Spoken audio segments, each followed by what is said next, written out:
யார் சொன்னா நம்ம பிள்ளைக்கு நம்ம ஊட்டி விடுறோம், அவ்வளவுதான். இவனை விரும்புறவங்க யாருக்கும் வந்து தப்புன்னு தோன்றதில்லை. இவனை பிடிக்காதவங்க தான் இதெல்லாம் பேட் கமெண்ட் அடிச்சுட்டு போயிடுறாங்க.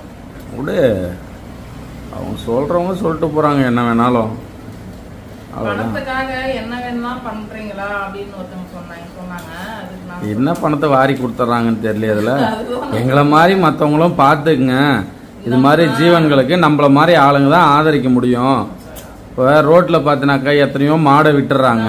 நாட்டு இனங்களையே இந்த மாதிரி வளர்த்தீங்கன்னா, வெளிநாட்டு இனம் தான் இந்த மாதிரி இருந்து ஆடாப்பு அப்படிலாம் கிடையாது. நம்ம நாட்டு இனங்களே இந்த மாதிரி நாங்க வளர்க்குற மாதிரி வீட்டுக்கு ஒண்ணு, நீங்க எங்களை மாதிரி வீட்டுக்கு விட்டு வரதான வெளியிலேயே ஒண்ணு, அது வேற யாரும் சாப்பாடு போட்டீங்கன்னா போதும்.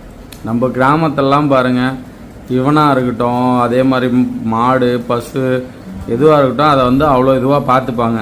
இங்கே சென்னையிலனாக்கா ஒரு மாடு கண்ணு போட்டுச்சு அப்படின்னாக்கா பால் கறக்கிற வரைக்கும் வச்சுருக்காங்க. அதுக்கப்புறம் அதை ரோட்டில் விட்டுறாங்க. அது சாப்பிடுதா இல்லையான்னு கூட தெரியல. ஆளுக்கு ஒன்று எடுத்து வளர்த்தாக்கா அவ்வளோதான். என்ன மிச்சம் மீதி போட்டாவே அது சாப்பிட்டு அது பொழப்பு நடத்திட போகுது, அவ்வளோதான்.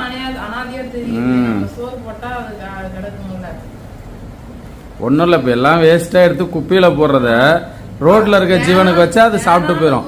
கவர்ல கட்டி கட்டி குப்பை தொட்டில போடுறீங்க. அது நீ வேணாம் இன்னொரு ஜீவன் வயிற்றுக்குள்ள போய் அது வயிறு ரொம்பச்சுன்னா எவ்வளவு சந்தோஷம். ஏமா ஒரு விவசாயி கஷ்டப்பட்டு இது பண்ணீங்க, பணத்திமுறால அதை பொருளை வாங்கி வீணாக்கி போய் குப்பை தொட்டில போடுறீங்க. அது இன்னொரு ஜீவன் சாப்பிட்டு கொடுத்தா என்னன்னு கேட்கறேன்.